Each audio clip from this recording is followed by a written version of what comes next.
மகாபாரத போர் ஆரம்பிக்க போற நேரம். கௌரவர்கள் பக்கம் பெரிய வீரர்கள் நிறைய பேர் இருந்தாங்க. ஆனா மரணமே இல்லாத ஒரே ஒரு வீரன் நம்ம அஸ்வத்தாமன் மட்டும்தான். இவரோட பலம் கிருஷ்ணருக்கு நல்லாவே தெரியும். ஒரு நாள் அஸ்வத்தாமன் கிருஷ்ணரை காண வந்தான். வா குருமைந்தனே, என்ன வரம் வேண்டும் உனக்குன்னு கேட்டார் கிருஷ்ணர்.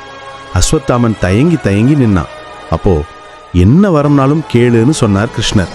கிருஷ்ணரே, உங்களோட சுதர்சன சக்கரத்தை எனக்கு தானமா கொடுப்பீங்களான்னு கேட்டான் அஸ்வத்தாமன். நீ கேட்டா கொடுக்காமலா, இதோ எடுத்துக்கோன்னு தன்னோட சுதர்சன சக்கரத்தை வெளிப்படுத்தினார் கிருஷ்ணர். அதை பார்த்த அஸ்வத்தாமன் அதை அசைக்க கூட அவனால முடியல. அஸ்வத்தாமன் ரொம்ப கஷ்டப்பட்டு சக்கரத்தை எடுக்க முயற்சி செஞ்சான். அப்போ கிருஷ்ணர், அஸ்வத்தாமா, சுதர்சன சக்கரம் உனக்கு எதுக்கு வேணும்னு கேட்டார். அதுக்கு அஸ்வத்தாமன், கிருஷ்ணா, இன்னும் கொஞ்ச நாள்ல பெரிய போர் வரும். அதுல என் நண்பன் துரியோதனனை நான் காப்பாற்றணும். நீங்க பாண்டவர்களுக்கு தான் துணையா இருப்பீங்கன்னு எனக்கு தெரியும். நீங்க இருக்கும் வரை பாண்டவர்களை ஜெயிக்க முடியாது. அதனால உங்களை அழிக்க இந்த சக்கரம் எனக்கு வேணும்னு சொன்னான். அஸ்வத்தாமனோட தைரியத்தையும் வீரத்தையும் பார்த்து கிருஷ்ணர் சிரிச்சார். அஸ்வத்தாமா, என்னோட சுதர்சன சக்கரத்தால என்ன கொல்ல முடியாது. ஆனா உன் நண்பனை காப்பாத்த நான் ஒரு வரம் தர்றேன்.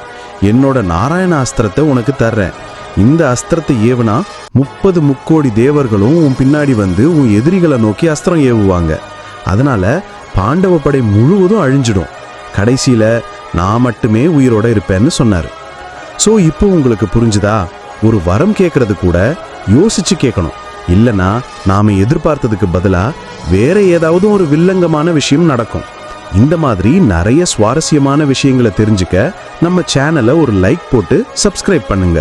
நன்றி.